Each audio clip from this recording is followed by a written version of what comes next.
Welcome to மலைக்கோட்டை கிச்சனுங்க. இன்னைக்கு நம்ம காளான் பிரியாணி செய்ய போறோம். அதுக்கு நான் ஒரு 2.5 ஸ்பூன் எண்ணெய் ஊத்திட்டு பட்டை, கிராம்பு, பிரிஞ்சால் இலை அதெல்லாம் சேர்த்து நல்லா தாளிச்சுக்கலாம். இப்ப 4 பெரிய வெங்காயம் அரிஞ்சு அதையும் இதுல சேர்த்து நல்லா வதக்கிக்கலாங்க. நான் இஞ்சி பூண்டு அதையும் இதுல சேர்த்து நல்லா வதக்கிக்கலாம். காரத்துக்கு ஏற்ற மாதிரி நான் பச்சை மிளகாய் சேர்த்துக்கிட்டேன். அப்புறம் மிளகாத்தூள் கொஞ்சம், கரம் மசாலா பொடி, 4 தக்காளி அதையும் சேர்த்து நல்லா வதக்கிக்கலாங்க. நான் ஒரு 1.5 படி அரிசி எடுத்திருக்கேன். அதுக்கு தேவையான பொருளை தான் சேர்த்துருக்கேன். 4 காளான் பாக்கெட்டு வாங்கி நல்லா கழுவி சுத்தம் பண்ணி பொடிசு பொடிசா அரிஞ்சு இதில் சேர்த்து நல்லா வதக்கிக்கிறேங்க. மஞ்சத்தூள் போட்டு காளானை நல்லா கழுவிக்கலாம். மஞ்சத்தூள், உப்பு சேர்த்து இப்ப பிரியாணிக்கு ஏத்த மாதிரி உப்பையும் இதுல சேர்த்துக்கிட்டாச்சு. சேர்த்துட்டு நல்லா கிண்டிக்கலாம்.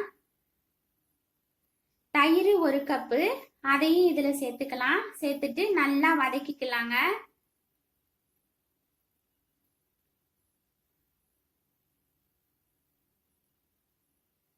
இப்ப நல்லா வதங்கிருச்சு. இப்ப தண்ணி 1க்கு 2ங்கிற முறையில நம்ம தண்ணி ஊத்திக்கலாங்க. தண்ணியும் நல்லா கொதிஞ்சிருச்சு. இப்ப நான் அரிசியை இதுல சேர்த்துக்கிட்டேன். நல்லா கிண்டி விட்டுட்டு மூடி போட்டு மூடிக்கலாங்க. கொஞ்சம் நேரம் கழிச்சு எடுத்து பார்க்கலாம். இப்ப பிரியாணி கொஞ்சம் வெந்திருக்குது. இன்னும் கொஞ்ச நேரம் மூடி போட்டு மூடிக்கலாங்க. இப்ப கருவேப்பிலை, கொத்தமல்லி தழை அதையும் சேர்த்துட்டு 50 கிராம் நெய் 1 பாக்கெட்டு அதையும் இதுல சேர்த்துக்கலாம். சேர்த்துட்டு நல்லா கிண்டி விட்டுக்கலாங்க. இப்ப திரும்பவும் கொத்தமல்லி தலைய தூவி விட்டுக்கலாம். இப்ப அருமையான காளான் பிரியாணி ரெடி ஆயிடுச்சுங்க. இதுக்கு தொட்டுக்க தயிர் வெங்காயம் முட்டை கிரேவி செஞ்சு வச்சிருக்கிறேன். இப்ப அருமையான காளான் பிரியாணி ரெடி ஆயிடுச்சு. லைக் பண்ணுங்க, ஷேர் பண்ணுங்க, சப்ஸ்கிரைப்